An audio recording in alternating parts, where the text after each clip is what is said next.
pertama saya akan menjelaskan tentang pengertian pengawasan. Pengawasan adalah proses pengamatan pelaksanaan segala usaha atau kegiatan untuk mengetahui dan menilai kenyataan yang sebenarnya mengenai pelaksanaan tugas, apakah sudah berjalan semestinya atau tidak. Selanjutnya yaitu tentang tipe-tipe pengawasan. Tipe pengawasan ada 3, yaitu yang pertama pengawasan pendahuluan, yaitu pengawasan yang dirancang untuk mengantisipasi masalah penyimpangan dari standar atau tujuan yang memungkinkan koreksi dibuat sebelum suatu tahap kegiatan tertentu diselesaikan. Yang kedua itu tentang concurrent control, yaitu pengawasan yang dilakukan pada saat kerja tengah berlangsung atau sidang mendadak pada saat karyawan tengah bekerja. Yang terakhir yaitu feedback atau umpan balik, adalah pengawasan dipusatkan pada hasil historikal sebagai landasan mengoreksi tujuan yang akan datang sebagai landasan untuk proyek yang akan datang. Selanjutnya tentang jenis-jenis pengawasan. Jenis pengawasan yang pertama yaitu extern dan intern. Extern yaitu pengawasan yang dilakukan oleh pihak luar karena berada di luar sistem organisasi pemerintahan, yaitu bukan di bawah naungan pemerintahannya langsung. Contohnya seperti BPK atau Badan Pengawas Keuangan. Sedangkan intern adalah pengawasan yang dilakukan dari dalam organisasi yang bersangkutan. Yang kedua itu pengawasan preventif dan represif. Preventif adalah pengawasan yang dilakukan sebelum pelaksanaan atau yang dilakukan terhadap sesuatu yang bersifat rencana. Sedangkan represif adalah pengawasan yang dilakukan setelah pekerjaan atau kegiatan dilaksanakan. Yang ketiga yaitu pengawasan aktif dan pasif. Pengawasan aktif dilakukan sebagai bentuk pengawasan yang dilakukan di tempat kegiatan yang bersangkutan. Sedangkan pasif adalah pengawasan melalui penelitian dan pengujian terhadap surat-surat pertanggungjawaban yang disertai dengan bukti-bukti penerimaan dan pengeluaran. Yang keempat yaitu pengawasan langsung dan tidak langsung.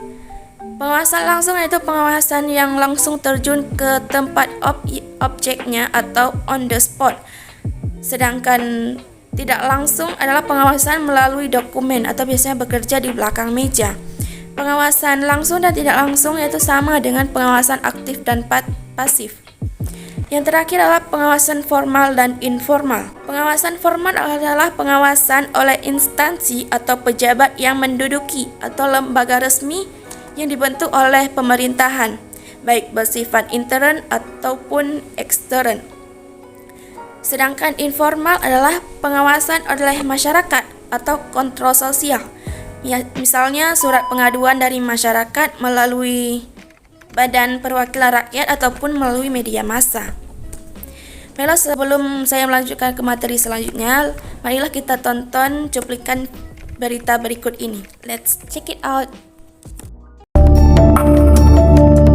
KPK menetapkan Menteri Sosial Juliari Batubara dan 2 pejabat pembuat komitmen di Kemensos serta 2 pihak swasta sebagai tersangka kasus dugaan korupsi dana bantuan sosial COVID-19. Bermula dari pengadaan bansos penanganan COVID-19 berupa paket makanan pokok di Kemensos senilai 5,9 triliun rupiah, KPK mengungkap ada kesepakatan fee untuk sang menteri sebesar Rp10.000 per paket bantuan masyarakat. Nilai uang suap itu ditaksir mencapai 17 miliar rupiah. KPK pun menjelat Juliari dan 4 tersangka lain dengan pasal tentang suap, yakni pasal 12 huruf A dan B, serta pasal 11 Undang-Undang Tipikor. Menurut juru bicara KPK Ali Fikri, KPK masih membuka kemungkinan untuk melakukan penyelidikan terbuka dalam kasus ini, yang nantinya bisa saja berujung dengan penetapan pasal 2 ayat 2 Undang-Undang Tipikor yang ancamannya hukuman mati. Dari berita tadi dapat kita simpulkan bahwasannya lembaga pengawasan sangat penting di sebuah negara, karena jika tidak adanya sebuah lembaga pengawasan, maka pejabat akan menyalahgunakan kekuasaannya untuk kepentingannya sendiri dan bukan untuk kepentingan rakyat yang banyak. Baiklah, materi selanjutnya itu tentang fungsi-fungsi pengawasan. Fungsi pengawasan yang pertama yaitu sebagai penilai apakah setiap unit-unit telah melaksanakan kebijakan dan prosedur yang menjadi tanggung jawabnya masing-masing. Yang kedua itu sebagai penilai apakah surat atau laporan yang didapat sudah menggambarkan kegiatan yang secara tepat dan cermat.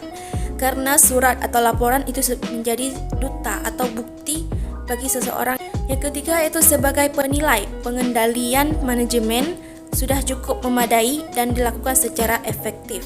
Yang keempat itu sebagai peneliti kegiatan telah dilaksanakan secara efektif, yakni mencapai tujuan. Dan yang terakhir yaitu sebagai bahan peneliti apakah kegiatan telah dilaksanakan secara efisien.